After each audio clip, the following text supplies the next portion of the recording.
Hello, everyone. Thank you for coming to this mini lecture or presentation about animation. I think this is a fascinating subject in itself, and in particular, as we look at more ambitious forms of animation, those that try to tell us a serious story. This is what this presentation will be concerned with. That is the serious stories that animations can tell us. Let us now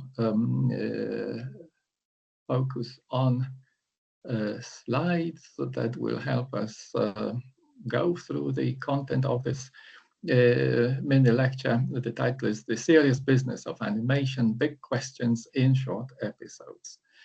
Animation itself, that may be our first topic to focus itself, what it is and how it functions in our culture, how it can be defined. So having done this descriptive theoretical bit, we'll go into a more detailed analysis of a particular examples of serious types of animation. So obviously, it's not just for children. We know that animation can be used for various purposes, artistic, entertainment, informative, educational, right? So it's not just for children. We can say it's for everyone, right? Depending on what is being presented. In terms of descriptions, animation can be defined as sequential images designed to be viewed in quick succession by means of some kind of device. Right? So this general definition by one of the greatest experts in animation as a global phenomenon, this definition does not specify the particular technique, right? It only speaks about sequential images to be viewed in quick succession, right? Whether drawings, whether computer generated images. The principle is quick succession of still images. It's not a genre in itself, right? Such as, well, we might speak here of comedy, horror. Rather, it's a medium, right? It's a method of telling different stories in different genres.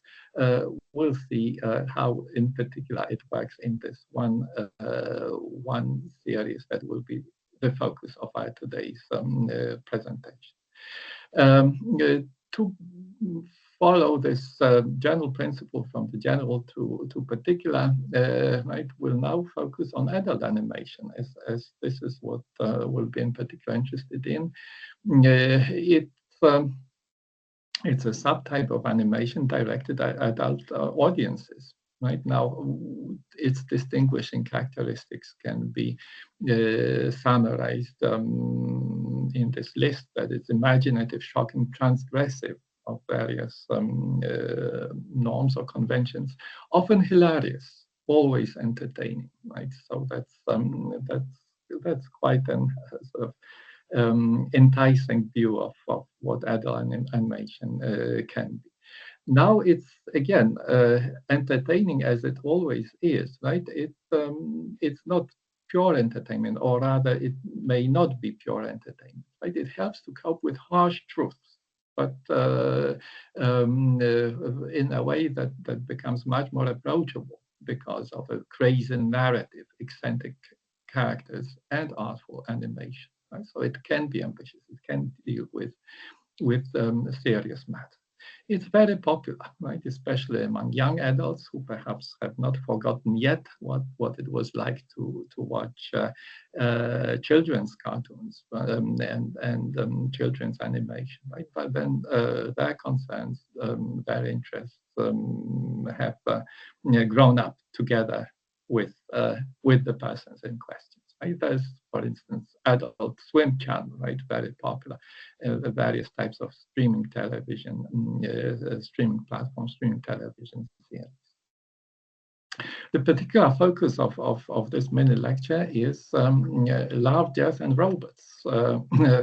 Pretty well known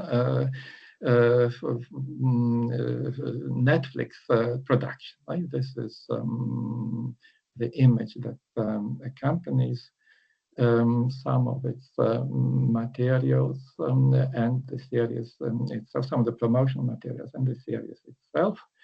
And now, what is it? It's an adult animated series streamed on Netflix. It still is on, right? Original productions were made available in the years 2019, 2022, but it's available all the time. It consists of brief, separate episodes produced by different studios. In fact, it's an anthology series, not a regular series with the same kind of style and the same producers. I hope that many of us can immediately bring to mind images from that series. There'll be more images and more discussion just round the corner in this presentation. As an anthology, it employs various genres. So here we can fall back on the definition presented earlier, right? It employs various genres, including science fiction, but not only, right? It also employs comedy, horror, fantasy, various animation styles, and various techniques. So truly, right? It belongs to the medium of animation, but speaks through a variety of genres. At this point, I'd like to briefly present a trailer for season 2. There have been 3 seasons so far, right? But somehow the trailer for season 2 is the most, how shall we put it, diverse, right? And it presents the style and the climate of the series the best. So let me now switch to another screen, right, where we will have a brief encounter with the series, with its style and climate.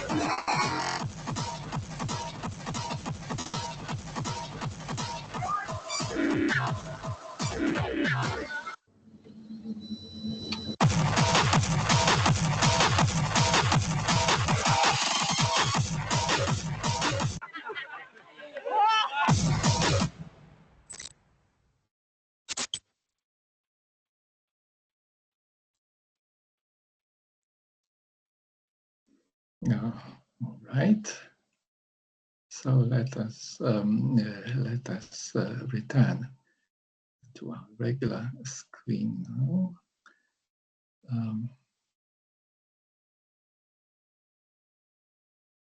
Right. So now we know what it's about, or now we've been reminded what it's about, right? If we have had a chance to see it.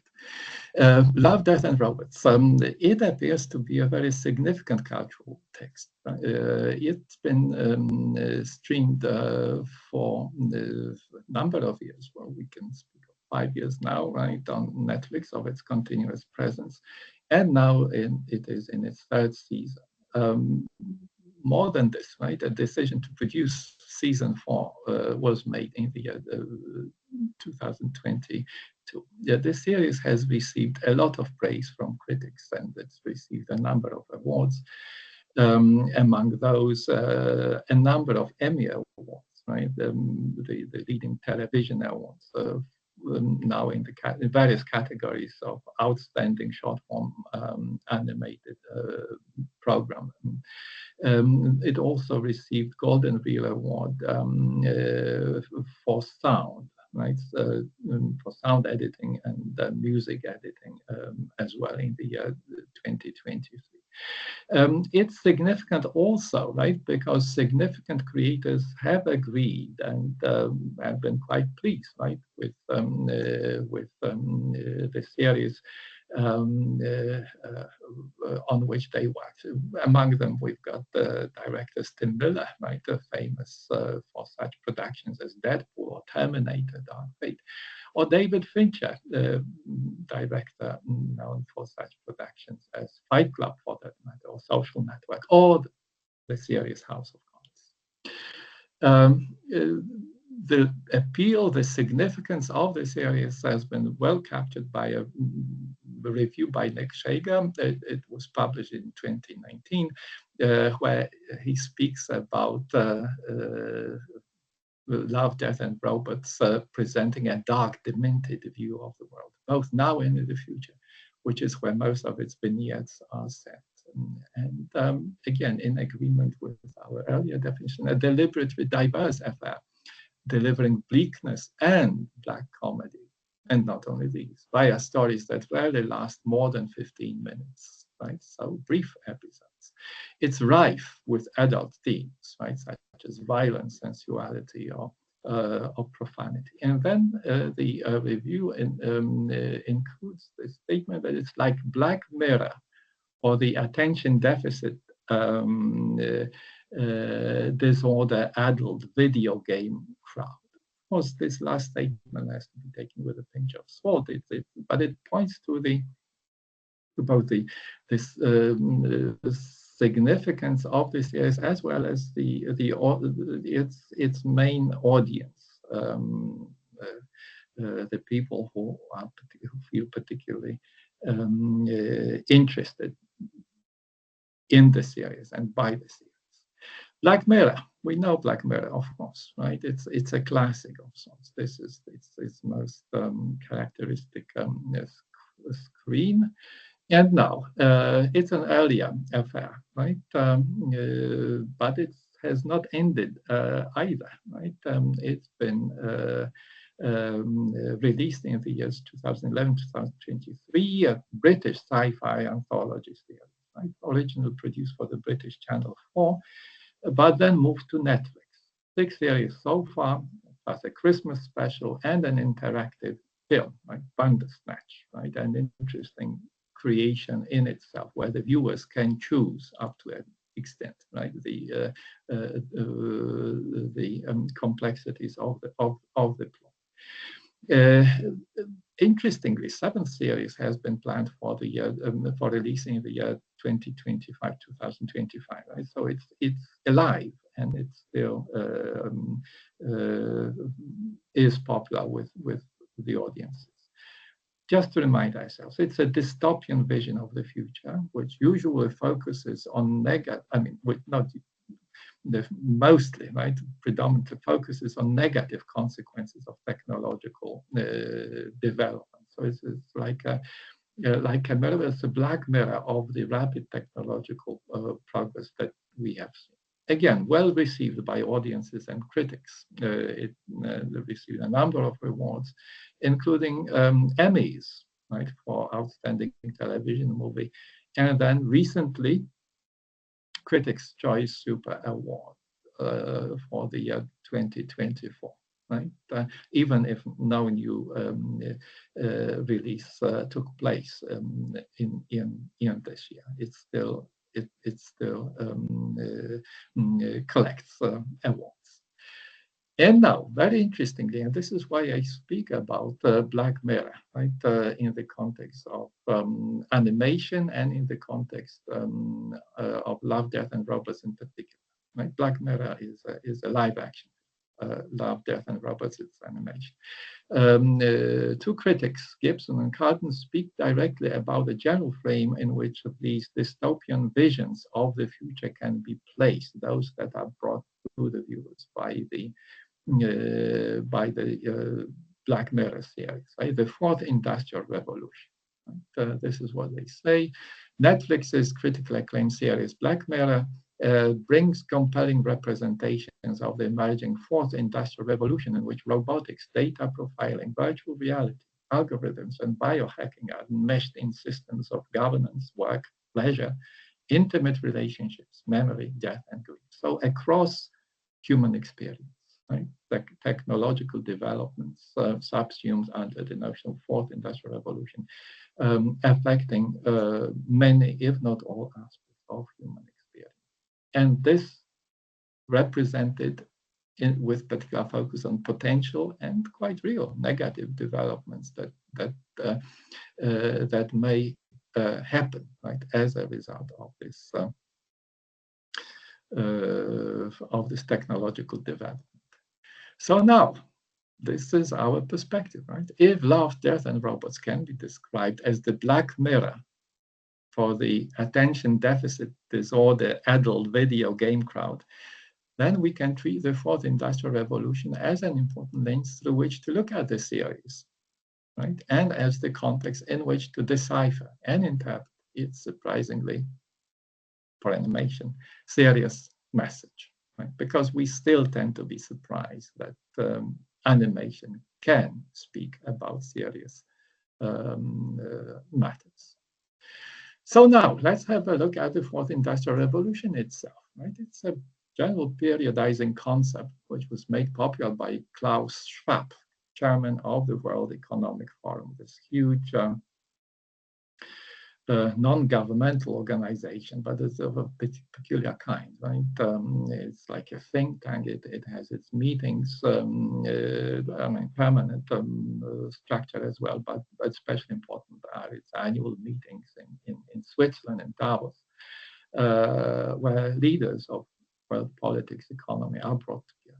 Right? And now in the year 2016 first, and for general release in 2017, Klaus Schwab, leader of the World Economic Forum, right, published the book, The Fourth Industrial Revolution, right, in which he insists that a new significant period in human history has just begun.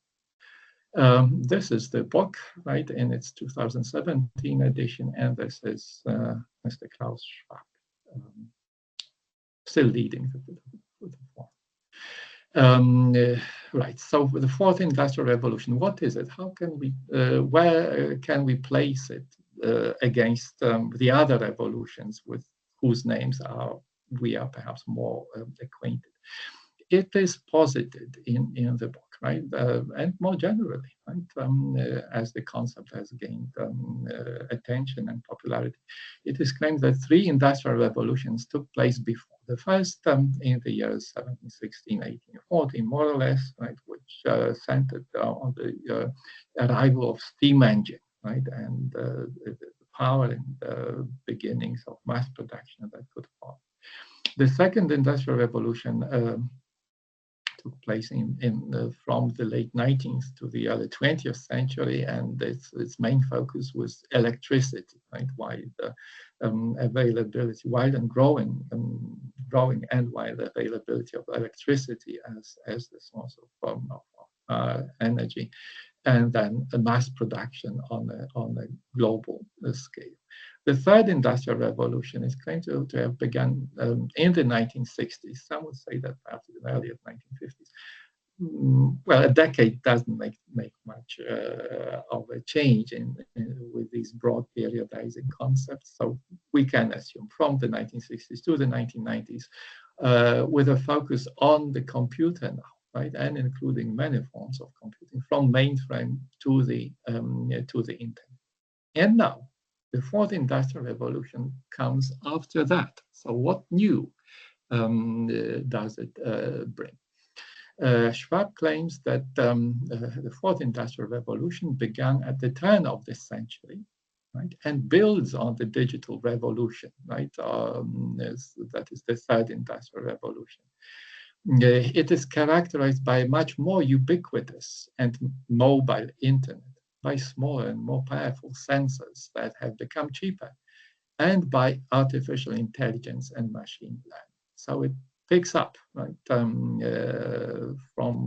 the point in which humanity found itself in the 1990s, right, with the popularity of the computer, but now it sees the use of the computer as something much more ubiquitous, omnipresent, including ubiquitous and mobile internet and artificial intelligence, right, as perhaps the most important features. Right, but now, what makes this stage in which we find ourselves, in fact, a separate stage, not just a continuation of the digital revolution, in Klaus Schwab's opinion. It, however, is not only about smart and connected machines and systems. Its scope is much wider.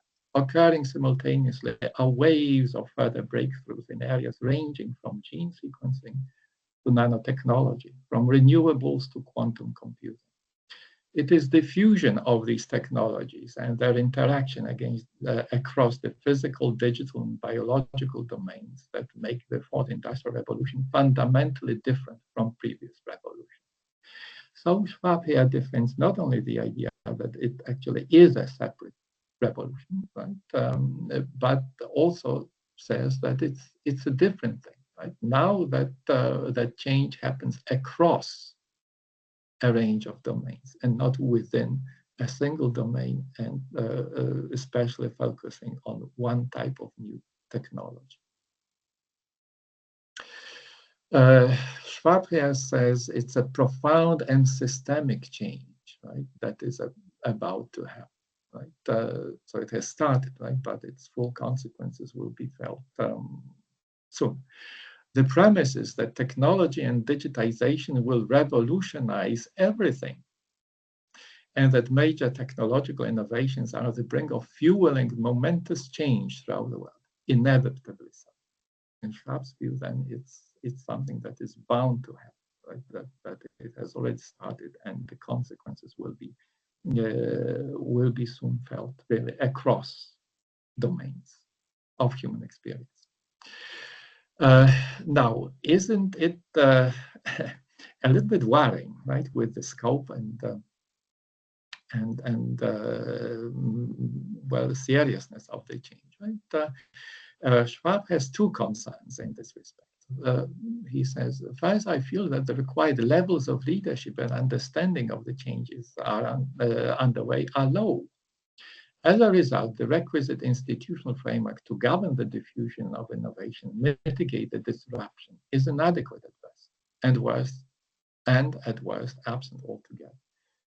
So we see here Schwab arguing for the creation, right, of a certain institutional framework which would stimulate diffusion of innovation and mitigate some of the negative consequences. Right? But he has no issue, so to speak, with the direction of the change as such. And then a second concern that he has is that the world lacks a consistent, positive, and common narrative that outlines the opportunities and challenges of the fourth industrial revolution. A narrative that is essential if we are to empower a diverse set of individuals and communities and avoid a popular backlash against the fundamental changes underway.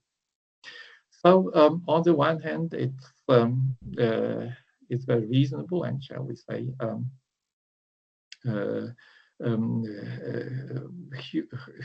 humanistic, right, to argue for a consistent positive narrative to ensure empowering a diverse set of individuals and communities. But then, yes, what we see here is a call to action, right? On the one hand, to create an appropriate institutional framework, of which we just talked, and then a consistent, positive, and common narrative. well, the question might arise, is it something that should be done, right? Is this conscious attempt to build a positive and consistent and common narrative the thing that we should be doing? Right? Is it something reasonable to do, right to do? Right? Doesn't it all smack a bit of a propaganda for a certain course of affairs, for certain policies? Well, let's see. Completion of his statements here, and he ends the book stressing the positive motivation. I firmly believe that the new technology age could catalyze a new cultural renaissance that will enable us to feel part of something much larger than ourselves, a true global civilization. So apparently it's all for the good of humanity. Now, of course, the concept of the fourth industrial revolution has received criticism. Right? We can broadly speak of two types of criticism. Some scholars do not acknowledge that the fourth industrial revolution has indeed happened. They claim that it's still the third industrial revolution connected with the arrival of the computer, so just the continuation of the digital revolution that began in the 1960s, post 1950s. But now, some other scholars point to the special character of Schwab's formulation regarding the arrival of the fourth industrial revolution and to its persuasive ideological dimension. Right? And such critics, such scholars, emphasize the project's neoliberal character benefiting the elites and elites only. Or possibly another type of criticism in this general category focuses on the project's claim of there being a need to direct the change, for instance, through institutional developments and through the spread of a positive narrative about it, to reach the goal of building a global but centrally managed civilization. And on the way to that goal, right, to try to diminish, gloss over,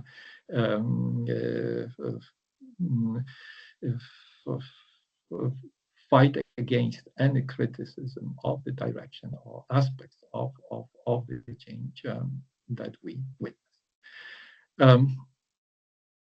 Right. So now, if these are the criticisms, especially of the latter kind, right, we can probably agree that it's actually desirable that such artistic productions as Black Mirror, speaking of live action movies, right, or Love, Death, and Robots in the realm of animation, offer a commentary on the change, showing the potential and likely negative developments that the change may produce. Interestingly enough, right, in this way, popular culture itself stands up against Schwab's suggestion to build purposefully a positive and common narrative, right, with which a popular backlash against the fundamental changes underway might be avoided. I guess we need to be informed what's going on and possibly also warned, right, of some potential and likely negative developments that may happen. Right, so now let's go back briefly to Schwab's formulation, and as this is something that will help us look at Love, Death, and Robots. Schwab speaks about the fourth revolution as the fusion of technologies and their interaction across the physical, digital, and biological domains. If so, right, we can suggest now the concept of the fourth industrial revolution as a general interpretive frame for Love, Death, and Robots, right? And to treat these three types of factors, physical, digital, and biological, which are called drivers of the fourth industrial revolution by Schwab, as the particular frames in which warnings of a troubled future depicted in this series can be seen and interpreted. And this is what we'll briefly do now. The first on the list are, the first listed by Schwab are physical factors. Right? And they come first as he himself sees them as easiest to observe, right? Because of their tangible nature. Right? He mentions in particular autonomous vehicles, 3D printing, advanced robotics, and new materials. By the way, we are surrounded by these technologies already. We see them. Yeah. Now, Love, Death, and Robots is permeated with such new depictions of such new technologies. Right? And one episode in which these physical factors come to the fore is the episode entitled "Suits" in season 1 of the series. Suits presents a community of seemingly traditional farmers who defend themselves against invaders from space using mechanical suits, mechs or mechas, which are humanoid walking vehicles. It seems all science fiction with little relevance to daily lives, but there is relevance. Yeah. The farmers eventually win, but one of them, when his mech fails, decides to sacrifice himself, and by blowing himself up, he destroys a large part of the attackers. His wife grieves, right? But she is comforted by the community of other farmers in which her family lives. The warning here, right, is that technology itself is never foolproof, right? The farmers actually are using very advanced technology, which should not fail, right? But it's never foolproof. It may not deliver, and a loss of human life and grief and suffering will follow. Here we've got depictions, right, in the conventions of the of animation and animation from the episode. A suit, right, and wife of the hero farmer, right, now comforted by a member of her community. Now we may have a look at digital factors, right? Schwab mentions in particular the Internet of Things, connecting billions of devices, blockchain technology, or applications of sharing economy, such as Uber, right? Bolt, you name it. Elsewhere in the book, he writes at length about advances in artificial intelligence, stemming from self-driving cars and drones to virtual assistants and translation software, and including always-on robotic assistance. Again, technologies that we are all already familiar with. Yeah. Now, the warning concerning the impact of digital factors on even the most down-to-earth aspects of life, when it all continues in the direction supported and expected by promoters of the Fourth Industrial Revolution, is well expressed in the episode entitled Automated Customer Service. It's in season 2. The premise here is, again, almost, I mean, it seems to be fictional to the core, right? And funny too. In the episode, a house cleaning robot, we might say the most basic type of robot, right, malfunctions and becomes aggressive towards its owner. The owner calls automated customer service, but the advice that she receives does not help. And the robot manages to add the owner to a termination list, the list of people to kill, which is observed by all the other robots connected through the Internet of Things. Right now, she'll be there unless she pays to be removed from it. So I guess we get the humor already, right? This points to the danger that that automated systems may malfunction and turn against humans, right? Even if it's humorous, right? The danger is quite real. And then secondly, for all the humor that we find here, right? It also points to the profit motive underlying the development and operation of new systems, including artificial intelligence, right, as we see it develop today. So these are stills from the episode, right? The owner facing the simple robot, and the owner as seen by the robot as a legitimate target for action. All right. In this the same context, right? The digital factors, right? We can speak about a different episode, right? 3 robots, exit strategies. It's in season 3. We see here 3 robots chattering talking, right, and going on a trip to see ways in which humanity tried to save itself before its apocalypse, right? So it's like a country tour of institutions, territories, locations previously inhabited by humans, and still covered with skeletons, corpses. One of these ways in which humanity tried to save itself was to use open sea platforms, but now not for everyone, right? We find ourselves on an open sea platform for the elite, which was staffed by electronic assistants, not real human workers. Now, partly humorous, right? The explanation goes that electronic assistants were used to cut costs. So here we find still, right, a hologram, right, of Elena. Hello, I'm Elena, your electronic seastead attendant, seemingly kind and helpful, but very soon rudely telling off for anyone, right, who would try to order her to do anything. So as electronic assistants refused to follow orders, right, and the rebellion grew, this led to the demise of the human inhabitants on the platform and then eventually on Earth. It's humorous, yeah, it's funny, right? But then there is a real warning of what may happen should artificial intelligence break free from human control. Last to be discussed are biological factors.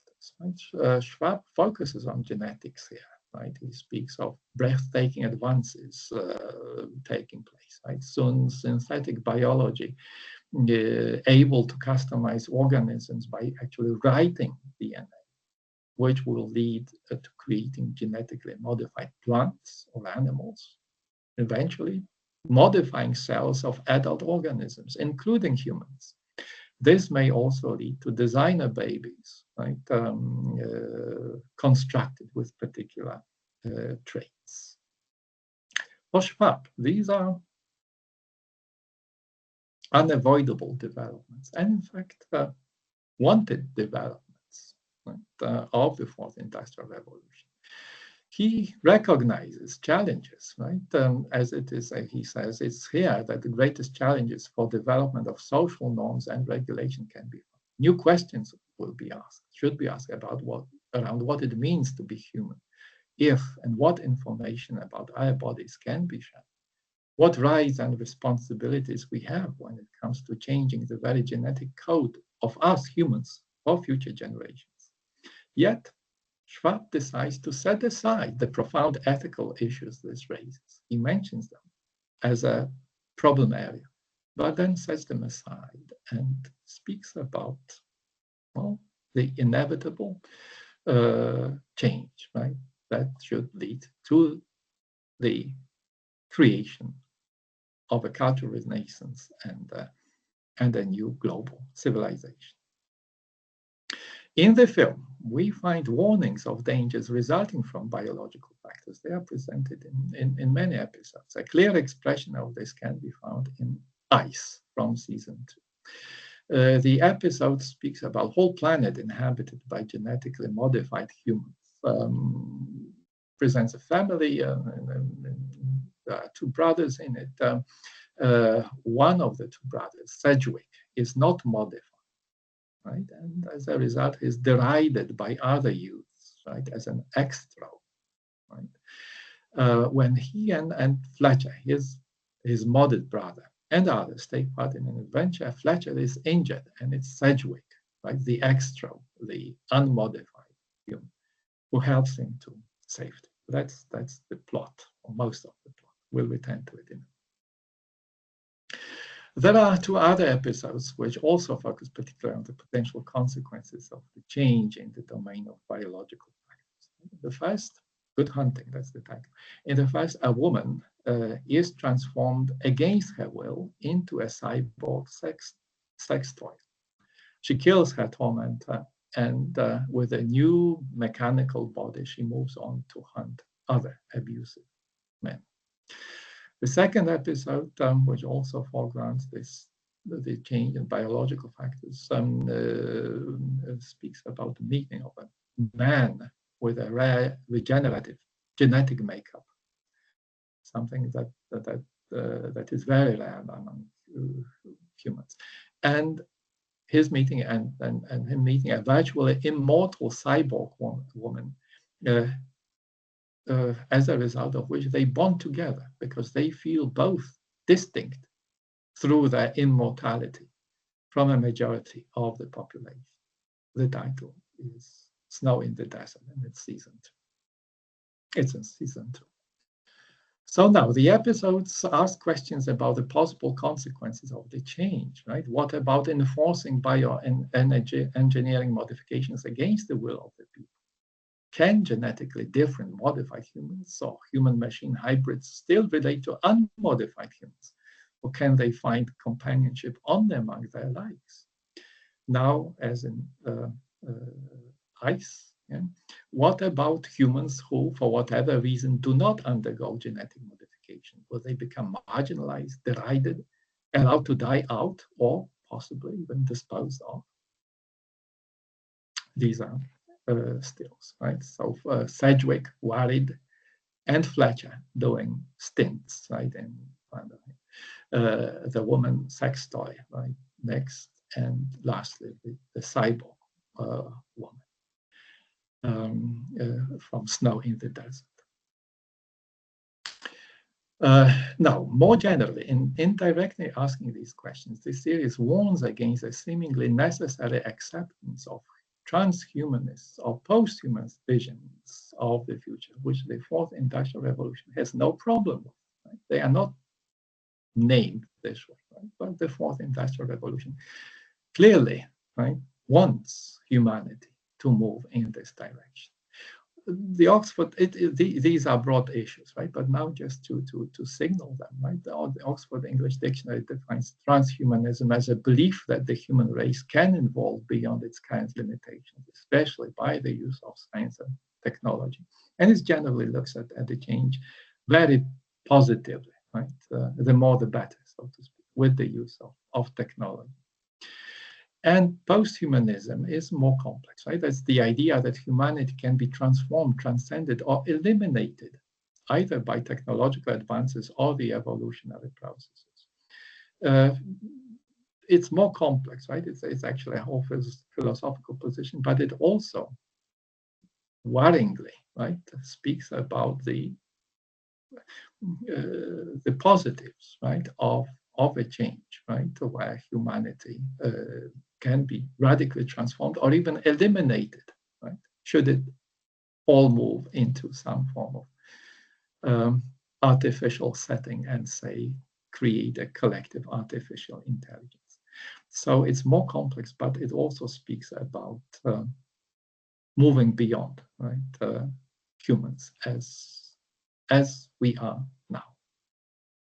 The conclusion now, right? So what we've seen, right, even with this brief description and interpretation, this series offers critical commentary on possible dark consequences of the fusion and interaction of physical, digital, biological factors that can be referred to as the Fourth Industrial Revolution. In Love, Death, and Robots, we find much death, right? Now to focus on the title, right? Love, Death, and Robots. We find much death, right? This itself, even if sometimes taking humorous form, speaks about dangerous consequences. Much death, which is present in or immediately precedes the depicted condition, like in Suits, right? There's death of the farmers, or in Three Robots, a lot of death preceded, right, the depicted condition. In fact, it was the death of humanity itself. Many robots, Love, Death, and Robots, many robots or human-robot hybrids, like in Snow on Good Hunting, discuss it. Quite a lot of depiction of nudity or sexuality, as in Good Hunting again, right? But it's not pornographic in nature. It's an adult series, right? But it's not pornographic, right? It stops clearly short of that.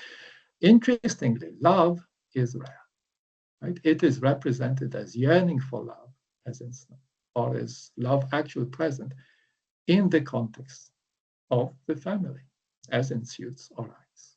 So now, right, we can notice that it's the family that provides a safe haven, the context in which love can be practiced, sometimes through simple gestures and in simple life, as in suits, sometimes through showing special care for particularly vulnerable members of the family, as in Ice, right, where Fletcher, the modded brother, pretends to be injured so that his non-modded brother, Sedgwick, can save him and gain respect of it.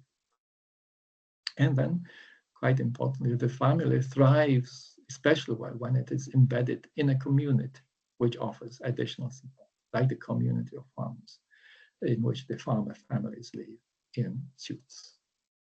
So two depictions, right? The farmer community, right? And Sedgwick and Fletcher helping each other, right? And returning home.